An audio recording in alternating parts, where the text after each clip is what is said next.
Wait, wait. Don't panic, it's okay. These are just before photos because I didn't actually have time to film this pedicure, but I did film her second pedicure service with me, and that is what you are going to see today and witness some dramatic changes from these initial before photos. So stay tuned.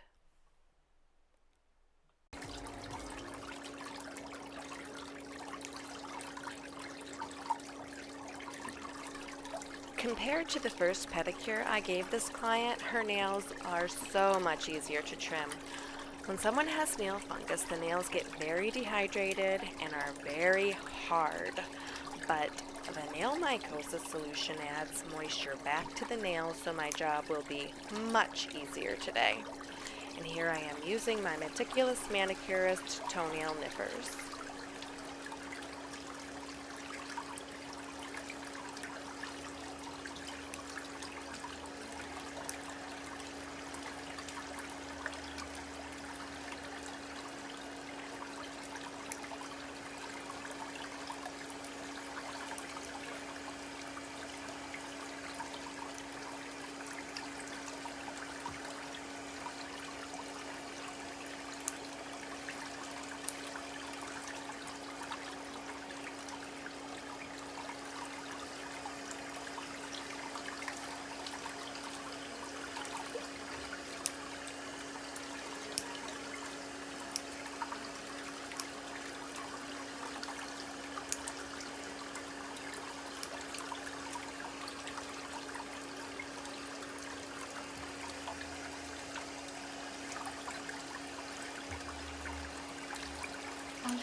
It's good.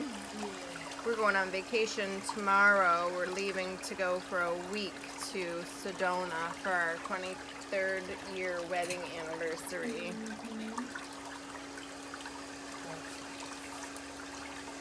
We're going to try to relax. And, yeah, we work a lot. So I've been trying to prepare, getting videos ready, and it's been a lot.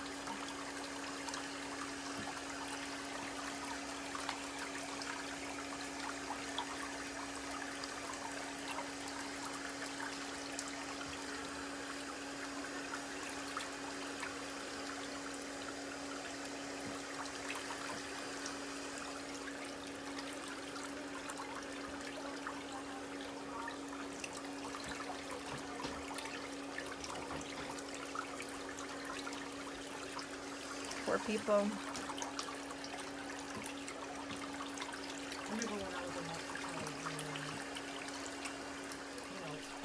I'm really lucky that this client has traveled a long way to see me for the second time. She came all the way from DC, and I appreciate the faith she has in me so much.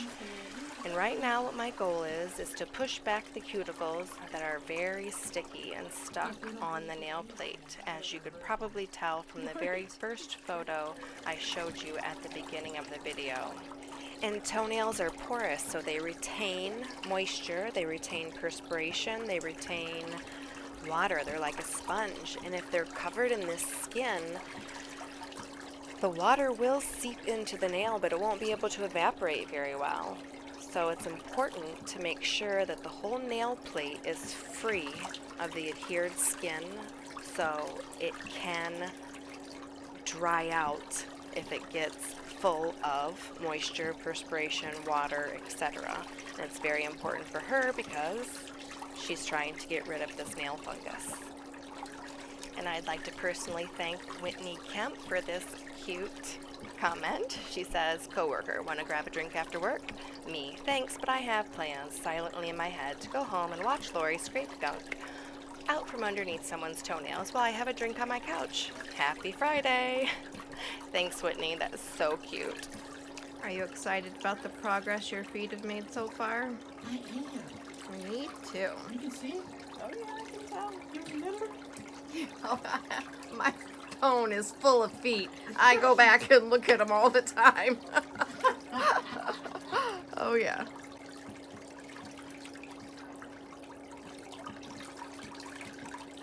Well, I am sold on nail mycosis. Me too. I still spray my shoes. I still do all of that.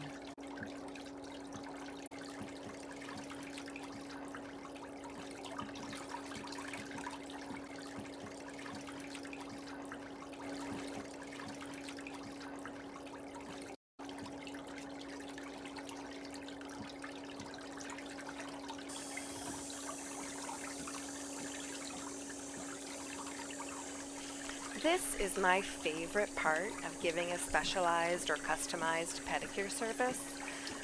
I feel like a sculptor, like I'm envisioning what the client's nails used to look like before they got thick, and I'm trying to give them back that symmetry so they can look down at their feet and feel like they're making progress and that their nails will soon be just as pretty as they used to be.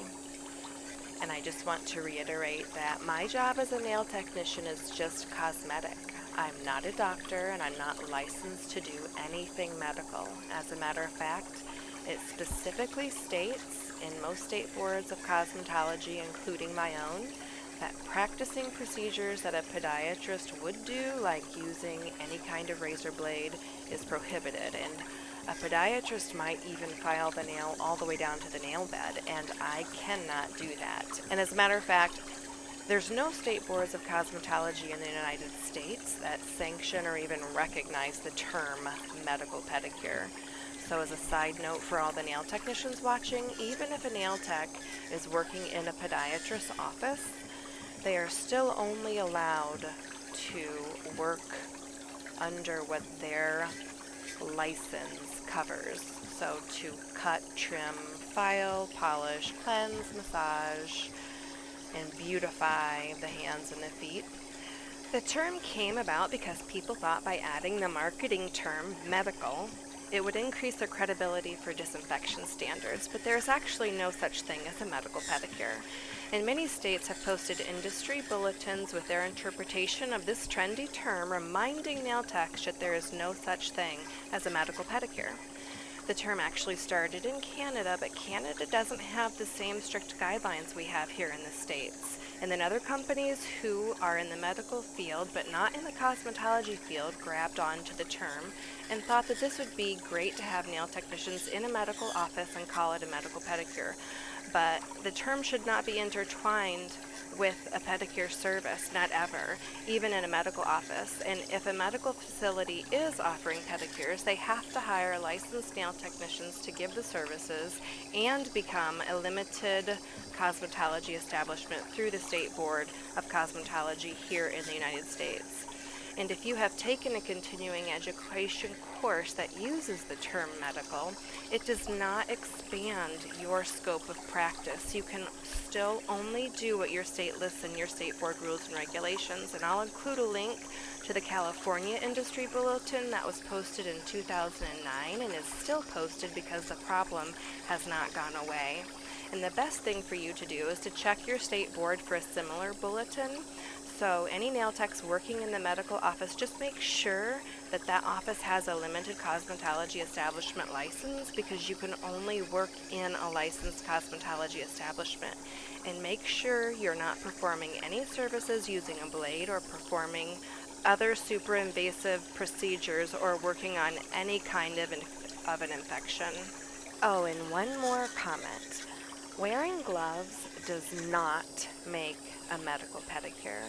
Some may think the appearance of gloves builds credibility, but wearing gloves serves the same purpose as washing hands. Hands do not spread bacteria. If they did, a hand with a glove would be the exact same thing. The bacteria would just be on the glove. The tools in the pedicure tub or the equipment is what the focus of patron protection and disease control should be on. I'm not telling you to stop wearing gloves if you like to wear them, but make sure you are following all of the regulations to clean and disinfect your tools and equipment in between clients. And I can say, as a true test to show that I practice excellent patron protection and disease control, is the fact that after 20,000 pedicures and working on even the most difficult of toenails, my hands are in excellent condition. And I'd like to personally thank Nikki Pierce for this comment. She says, I used to be a podiatrist and was trained in the NHS UK. I'm also a beauty therapist. We never used gloves unless a patient bled. You're not going to catch anything or cross-infect anyone if you're using universal precautions, and this is a pedicure, not a podiatric treatment. I can see where some of you would get confused, though, as they are similar. She's very good. I love watching her treatments. Very relaxing. Thank you so much, Nikki, for that insight.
Alrighty, you can put that foot back in the water. Alright. Take your time if it's sore. Now this one, I feel one toe have to completely clear. Awesome. Here, when I take the foot out of the water, this is when I'm evaluating what I'm going to do next, which toenails need which of my bits I'm going to use, which of my tools I'm going to use, so I can stay very organized and make a plan and have an efficient, Almost, effective but not quite. service.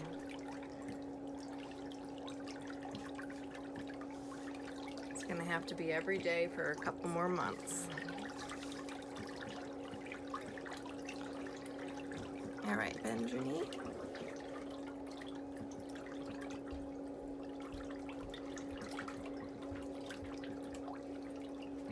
This is the cuticle remover that comes in my pedicure kit. The pedicure kit has all of the essentials that you need to give yourself a pedicure. It has the cuticle remover, the stainless steel pusher, the stainless steel file, my nippers, and you get a free ingrown sidewall cleaner when you buy the kit, but you can buy all of the tools that I use and sell individually. I have like 400 items on my online store.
Some of you may have heard the phrase, "My nails need to breathe," when they are wanting to take off their artificial nails. Well, nails are just dead keratin cells. They can't breathe, but they do need to let the moisture they absorb evaporate. And I talked about this a little bit earlier, but I don't think I did a very good job of explaining it, so I'm going to mention it again. So in her case, she has so much cuticle adhered to the surface of the nail plate that all of the moisture is trapped in the nail plate. And when it gets trapped, it can grow a yeast fungus, a mold fungus, and you can see that the nail that has the most improvement, that third toenail over, it doesn't have all of that skin on the surface of the nail plate. So if you're struggling with a situation like this, just try to remove the excess layer of skin off the surface of your nail plate. And I want to personally thank Thea Young for leaving this comment. She says there are two different kinds of people: true crime podcast listeners and meticulous manicurist viewers, and I'm proud to be in the latter camp. Edit. I started rubbing the tops of my toenails and noticed a big difference in the lack of dead skin cells on my pinky toes. I don't shower every day, but just doing this little technique made such a huge difference. Highly recommend. Thank you, Thea, for just proving my point. I've made that suggestion in past videos, and I'm really glad that it is helping your feet.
I saw you were at the convention or something.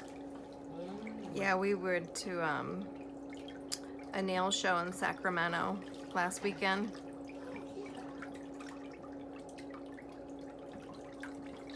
Made some contacts to become distributors for my new invention.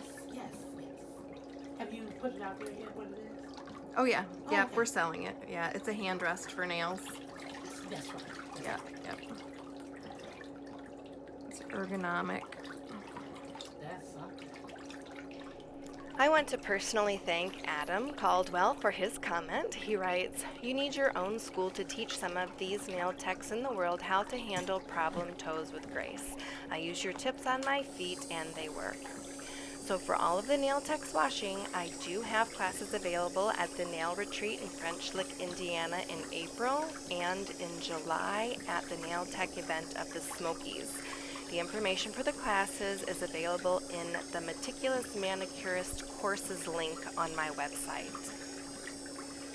If you like this video, you know what to do. Click that like button and make sure to leave me a comment for your chance to win one of my Meticulous Manicurist stainless steel tools I'm using in the video. One comment will also be chosen at random to win one of those tools, and one comment will also be chosen for my Comment Hall of Fame on my Instagram, or even used in one of my upcoming videos.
Here I'm using the ingrown toenail rasp to clean under and around the nails.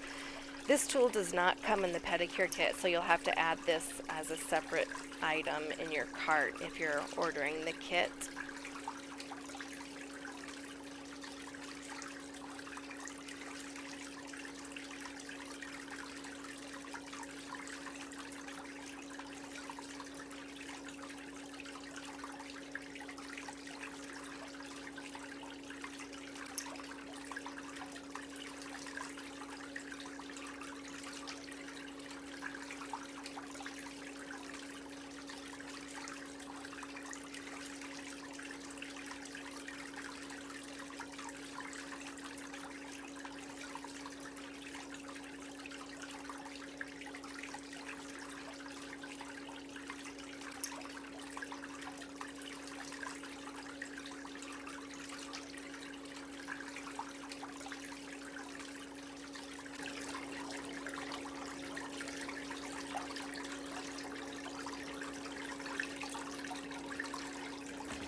And this tool is the ingrown sidewall cleaner.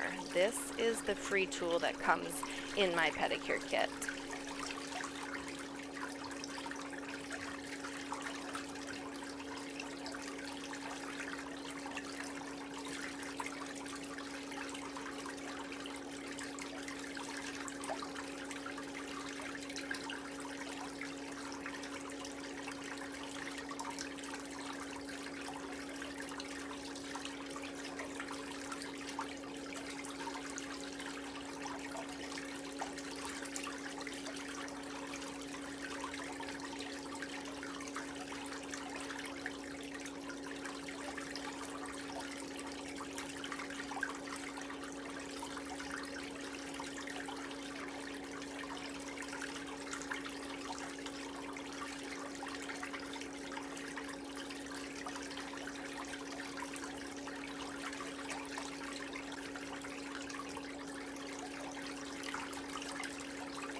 I'm so excited for you to see her progress pictures at the end of the video.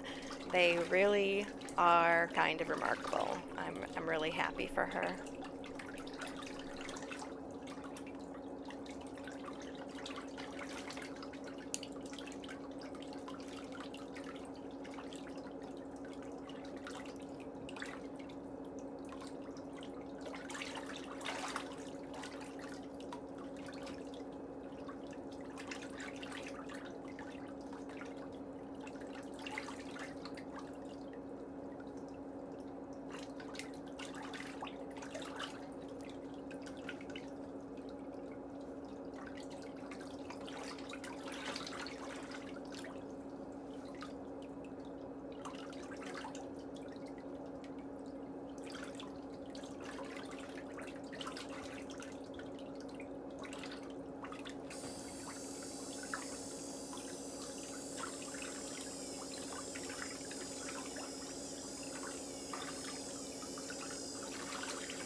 When you're working to restore toenails like this, just know there's always going to be little pieces of skin that poke out from underneath the nail, so do not try to beat yourself up about it and try to get off every single little teeny tiny piece, because when you go back and try to get it off, another little piece is going to get created.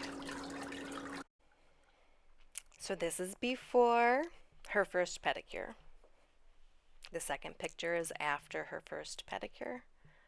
And the third picture is after her second pedicure. Before her first pedicure, after her first pedicure, and after her second pedicure. Thank you so much for taking time out of your day to visit my channel.